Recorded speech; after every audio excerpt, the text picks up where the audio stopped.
Washington. अमरीकी सदर Donald Trump जो बीजिंग जो दौरो उन वॾे कामयाबी खां सवाइ ख़तम थी वियो जंहिंजे केतिरनि ई माण्हुनि खे चइनी सदर शी जिनपिंग सां ॻाल्हियुनि खां अतवक़ हुई। अजलास बदिरां 2 ॾींहनि जी दौरीअ दौरान गरमजोशी ऐं इस्तेहकाम खे पेश कयो, पर गॾिजाणियुनि ॾेखारियो उहो केतिरो ॾुखियो थी वियो आहे त आले सतह मसरूफ़ियतुनि खे अहम मामलनि ते बामानी ताउन में तब्दील करण जहिड़ोकि ईरान, ताइवान ऐं टेक्नोलॉजी। गुलशन टाउन जे मीट्रोवेल कॉलोनी में रहंदड़ माण्हुनि लाइ घटि में घटि 2 ॾहाकनि खां अजरी रोड अज़ाब बणिजी वियो आहे। उन करे जॾहिं यूसी जी chairman Nasir Ashfaq Karachi development authority इन खे ठीकु करण लाइ घुरायो त इन भेरी ब्लॉक ठाहिण ते ज़ोर ॾिनो। 3 सालनि खां पोइ बि सीवरेज जो पाणी वक़्तु बोक्ट ओवर वहंदो रहे थो, पर घटि में घटि उन जी सफ़ाई थियण ताईं अञा बि मटीअ जी हेठां रोड मौजूदु आहे। अमरीकी ऐं नाइजीरिया फोर्सिस जमेत दाइश जी विढ़ा ग्रुप जी हिकु सीनियर कमांडर खे मारे छॾियो। सदर डोनाल्ड ट्रम्प चयो आहे, अॼु राति मुंहिंजी हिदायत ते बहादुर अमरीकी फ़ौजनि ऐं नाइजीरिया जी हथियारबंदी ऐं तमामु पेचीदा मशनि खे अंजाम ॾिनो आहे त जीअं दुनिया में सभ खां वधीक सरगर्म दहशतगर्दनि खे जंग जे मैदान मां ख़तमु कयो वञे। ट्रम्प जुमा जे आख़िर में हिकु सचाई सोशल पोस्ट में चयो। अमरीकी सदर डोनाल्ड ट्रम्प जुमीअ ते चयो आहे त अबू बिलाल मनूकी आलमी सतह दाइश जो सेकेंड उन कमांड अमरीकी ऐं नाइजीरिया फोर्सिस पारां कयल ऑपरेशन में ख़तमु कयो वियो आहे। अॼु राति मुंहिंजी हिदायत ते बहादुर अमरीकी फ़ौजनि ऐं नाइजीरिया जी हथियारबंद फ़ौजनि बेएब अंदाज़ में हिकु मुहतात रथाबंदी ऐं तमामु पेचीदा मशनि खे अंजाम ॾिनो त दुनिया में सभ खां वधीक दहशतगर्द खे जंग जे मैदान मां ख़तमु करण लाइ। आंथनी सेल्डन गुज़िरियल 8 बरतानवी वज़ीर आज़मनि मां हर हिक जे सवाने उमिरि लिखी आहे। जॾहिं हिन हैम्पशायर जे ॾहाके में प्रोजेक्ट ते कमु शुरू कयो, उहो कमु वॾी हुई, पर मां पोइ टंडल डाउनिंग स्ट्रीट जा क़ाबिज़ केतिरा ई साल ऑफिस में गुज़ारींदा। हिन खे इजाज़त ॾिनी त हू पंहिंजी सही तरह सां छंडछाण करे, जीअं इहे हर हिकु पंहिंजे वक़्त ते पंहिंजो पाण खे निशानो बणायो। पर सेल्डू हाणे वाक़िअनि खां अॻिते वधण जो ख़तरो आहे। गुज़िरियल कंज़र्वेटिव हुकूमत अॻुवाणनि जी ताज़ी शिकताउनि खां पोइ जंहिं हिकु साल में 3 अॻुवाणनि ज़रिए पार्टी चुकर खे ॾिठो, सेल्डन खे उमेद हुई त डिशन में कीयर स्टार्मर जी फतह सियासी मामूल ते वापसीअ जो ऐलान कंदे।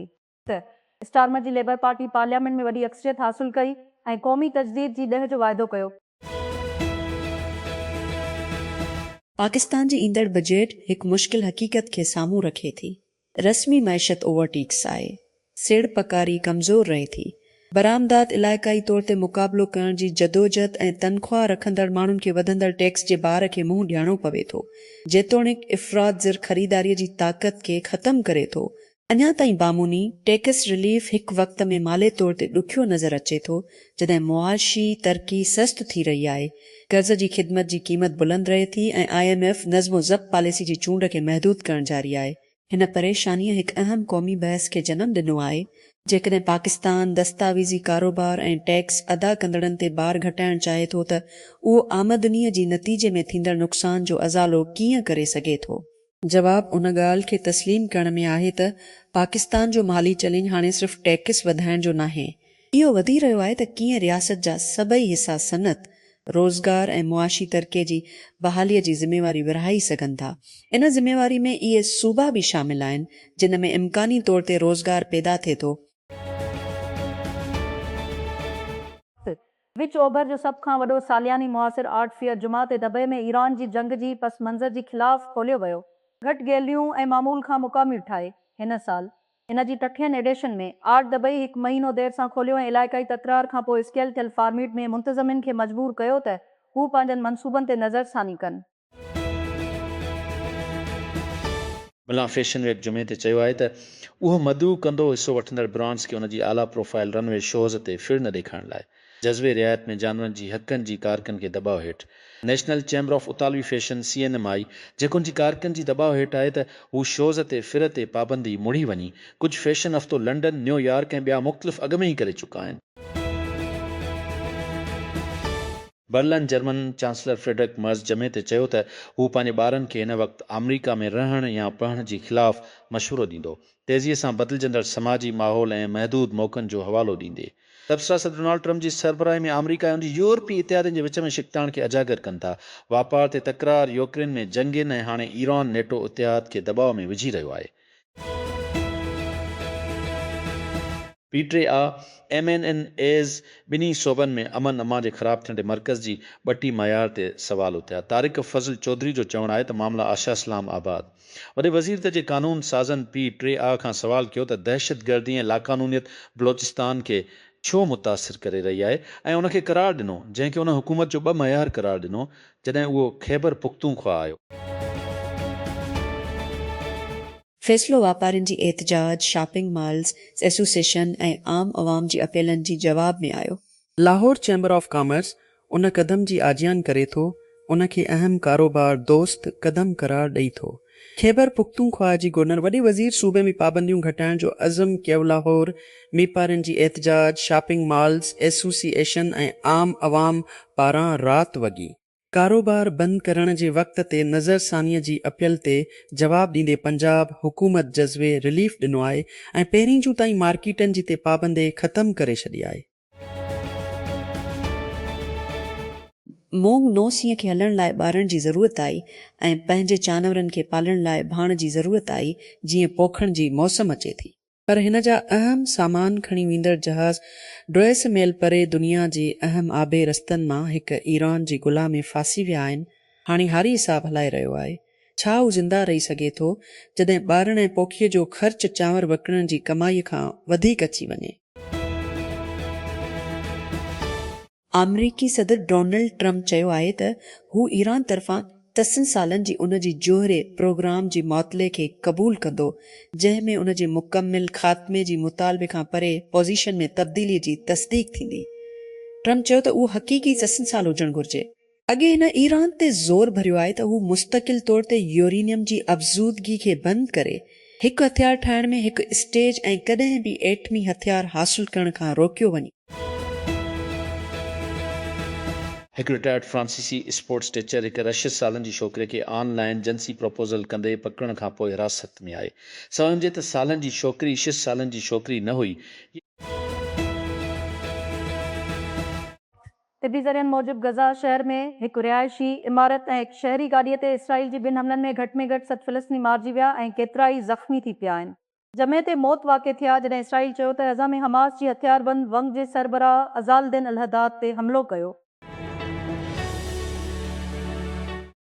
महमूद खुलियल लाइ वकियल कोलंबिया यूनिवर्सिटी जी अॻूणी शागिर्द खे अमरीका जी हुकूमत तरफ़ां जलावतनीअ जो निशानो बणायो वियो। हिन जी फ़िलिस्तीन जी हामी विखालत ते हिकु इमिग्रेशन अपील कोर्ट खां मुतालबो कयो आहे त हू पंहिंजो केस ॿीहर खोलण ऐं ख़तमु करे। ताज़ी कानूनी अपील नून सबूतनि ॾांहुं इशारो करे थी, जिन मां कुझु मीडिया जी रिपोर्टुनि में दस्तावेज़ कया विया आहिनि। खुलियल जे वकीलनि चयो उहो मशवरो ॾिए थो ट्रम्प इंतिज़ामिया तौर ते इंजीनियर कयो संदसि इमिग्रेशन केस जी नतीजनि खे इन जो मिसाल ॾियण लाइ। मैक्सिको जी सिनालोआ रियासत में हिकु अॻूणी सिक्योरिटी चीफ खे अमरीकी हिरासत में वरितो वियो आहे। इल्ज़ामनि ते सिनाला कार्टेल सां ॻंढियल आहे। विफ़ाक़ी अदल जी रिकॉर्ड ऐं रिपोर्टुनि जी मुताबिक़ ख़मीस ॾींहुं देर सां ख़तमु थी वई। गिराल्डो मिरीडा सांचेज़ ड्रिशर, जेको सेप्टेम्बर ड्रिशल खां डिसंबर ड्रिशलस ताईं सिनालोआ जी पब्लिक सिक्योरिटी सेक्रेटरी तौरु कमु कयो, न्यूयॉर्क मुंतक़िल थियण खां अॻु शुप मई ते एरिज़ोना में गिरफ़्तार कयो वियो। हिन हफ़्ते वीसी में सभ खां वधीक तफ़रीह लमहनि मां हिकु जनरल कैटलिस्ट खां रेज बेत मार्केटिंग जो हिकु टुकड़ो हो। एक्स ते हिकु हाणे वायरल पोस्ट में जेका पुराणी मेक बेमुक़ाबला पैसी कमर्शियल्स जी पीरोडी करे थी, जर फिल्म बहितर तौर ते जीसी जी नाले सां मशहूरु आहे। पोस्ट कयो वीसी बेमुक़ाबला जीसी वडियो अरबा ते। वीसी हिकु डिघी अदाकार तरफ़ां अदा कयो वियो, हिकु बेगी शर्ट ऐं वेस्ट में हिकु वाज़े तौर ते वॾे गंजी मथो सां हिकु ज़ाहिरी खोट आहे एंड्रेसन हुरोट्स जी कोबानी मार्क एंड्रेसन ते, पर हक़ीक़ी एंड्रेसन कॾहिं बि उहो नापसंदीदा नज़र नथो अचे। पसेड़पकारनि खे आज जी स्क्रिन या संदसि ख़्यालनि मां काफ़ी हासिल न थी सघी। हिकु ॾहाकी खां बि घटि अरसे में सीरियल एंटरप्रेन्योर पंहिंजी ईवी कंपनी रिवियन लाइ सभ खां वधीक मशहूरु आहे। $60 बिलियन खां वधीक गॾे चुको आहे। वेंचर कैपिटल फिर्म्स ऐं वधीक गॾु करे चुको आहे। जेकॾहिं ताज़ो $6 मिलियन हिन जी नए मनसूबे लाइ उथारियो आहे। माइंड रोबोटिक्स हिकु इशारो आहे। सीड़पकार अञा ताईं ख़ुशीअ सां गॾु थी रहिया आहिनि। हिकु साल अॻु अमरीका चीन लाॻापा उन्हनि जी घटि तरीन पॉइंटुनि मां हिक ते पहुची विया जॾहिं डोनाल्ड ट्रम्प पंहिंजी आज़ादी वारी ॾींहुं ट्रिफ जो ऐलान कयो। अमरीकी सदर कुछ रियायतूं ॾिनियूं जॾहिं हिन कुझु महीननि बाद पंहिंजे चइनी हम मनसिब शे जिन पंग सां मुलाक़ात कई। पाकिस्तान जी फातिमा कराची में ज़िम्बाब्वे खिलाफ़ ज़िप वोमेन्स टिन इंटरनेशनल क्रिकेट मैच में ठाहे वोमेन्स 3 सेंचुरी जो रिकॉर्ड तोड़ी छॾियो। नेशनल स्टेडियम में खेॾी वेंदड़ ऑलराउंडर टॉप स्कोर बुलंद ते 10 रन्सों ठाहे पाकिस्तान खे शील्ड रन्सनि तां शिकस्त ॾेई सीरीज़ रिदमनि तां पंहिंजी नाले करे वरिती। वाशिंगटन डीसी में 2 ॾींहं जी ॻाल्हियुनि खां पोइ इसराइल ऐं लिबनान हिकु छिकताइण वारे जंग बंदे में 23 ॾींहं जी तोसी ते इतफ़ाक़ कयो आहे।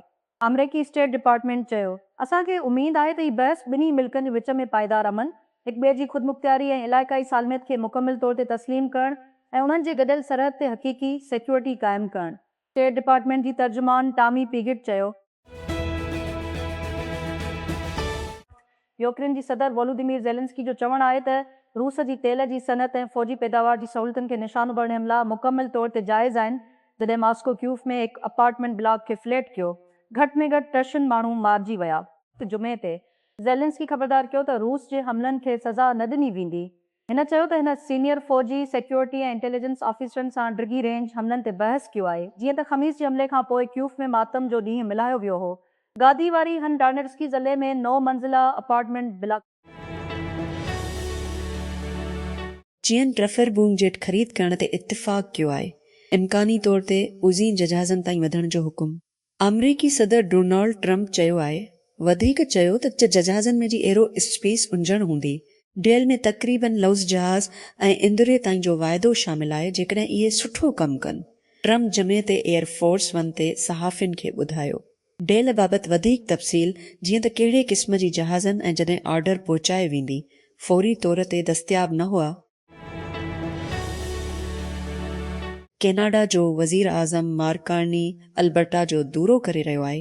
ॾींहुं बाद मग़रबी सूबे में हिकु उलहदगी पसंद तहरीक खे उन मसइले ते रेफरेंडम लाइ ज़ोर ॾियण में हिकु वॾी कानूनी शिकताण खे मुंहुं ॾियणो पियो। जमायतीअ जो दौरो सरकारी तौर ते सूबे जी प्रीमियर डेनियल समथ सां गॾु हिकु ख़ाम तेल जी पाइपलाइन लाइ बुनियाद रखण वारी नए मुआहिदे खे ज़ाहिर करण लाइ हो। हिन वक़्तु हंता वायरस जा 100 आलमी केस आहिनि। वर्ल्ड हेल्थ ऑर्गेनाइज़ेशन WHO चयो आहे, उन जी अॻी अंगुर खे घटाईंदे हिकु शख़्स जंहिंखे हांता वायरस जो मुआहिदो कयो वियो हो, मनफ़ी थियण जी तस्दीक कई वई हुई। मारियावान केरखूफ WHO जी डायरेक्टर डिपार्टमेंट ऑफ एपिडम ऐं वबाई मर्ज़ जी तयारी ऐं रोकथाम लाइ जुमे ते चयो त अॻेई ॻणप में हिकु फ़र्द शामिल हो जंहिंजो हिकु गैर हतमी टेस्ट हो। असांखे अमेरिका खां वधीक तस्दीक मिली आहे त उहो शख़्स मनफ़ी हो। उहो को राज़ न आहे त AI डेटा सेंटर गढ़ खे तंग करे रहिया आहिनि, पर सलकून वादी उन सभिनी खां नस्बता मौसूल थी चुकी आहे। आले ज़मीन ऐं मनसूबनि खे ॿियनि हंधनि ॾांहुं धकायो आहे। टेक अशराफिया शायदि जल्दी ताक़त जी बहरान जो मज़ो हासिल करे सघनि था। जेतोणीकि बे एरिया जी वेकेशन लैंड ढंढ था हो, 1 साल खां बि घटि वक़्तु आहे हिकु नओं तवानाई फ़राहम कंदड़ ॻोल्हण में। हिकु होटल चेक उन सिस्टम 1 मिलियन खां वधीक कस्टमर पासपोर्ट ड्राइवर जी लाइसेंस जी तस्दीक वारियूं तस्वीरूं छॾिया आहिनि। हिकु सिक्योरिटी लैब्स खां पोइ खुलियल वेब ॾांहुं डेटा हाणे ऑफलाइन आहे। बाद में क्रंच कंपनी जी ज़िम्मेवार खे ख़बरदार कयो त होटल चेक उन सिस्टम जंहिंखे ताबिक़ सॾियो वेंदो आहे, जापान जी टेक्निकी शुरूआती रेकरा तरफ़ान बरक़रार रखियो वेंदो आहे। उन जी वेबसाइट मूजिबि ताबिक़ जापान जी केतिरनि ई होटलनि में इस्तेमालु कयो वेंदो आहे ऐं महिमाननि खे चेक करण लाइ मुंहं जी सुञाणप ऐं दस्तावेज़नि स्कैनिंग ते भाड़ियाए थो। Capital development authority CDA tuition खाली ऐं फालतो जायूं ख़तमु करण जे मंज़ूरी ॾेई छॾी आहे। हिकु वसी राइज़िंग ऐं सादगी वारे मुहिम जे हिसे तौरु ऐं सरकारी शोबे ते माली दबाव खे घटाइण आहे। अहो फ़ैसिलो मइशियत ऐं ह्यूमन रिसोर्स डेवलपमेंट डायरेक्टोरेट पारां जारी कयल नोटिफिकेशन ज़रिए कयो वियो। अप्रैल जे आख़िर में CDA बोर्ड जी 5 इजलास दौरान मंज़ूरीअ खां पोइ state bank of Pakistan SBP Eid al Azha ट्रिशीअ जे लाइ मुल्क गैर कैशलेस मुहिम शुरू कई आहे, जंहिंजो मक़सदु डिजिटल ट्रांज़ेक्शन खे फ़रोग़ ॾियणु आहे। हीउ क़दम मरकज़ी बैंक जे वसे हिकमत अमले जो हिसो आहे त जीअं नक़द ते निसारी घटाइण ऐं मुल्क जे मसरूफ़ तरीन मौसमी वापारी दौरनि मां हिकु दौरान पाकिस्तान जी अदायगीअ जी माहौलियाती निज़ाम जी डिजिटलाइजेशन खे तेज़ कयो वञे।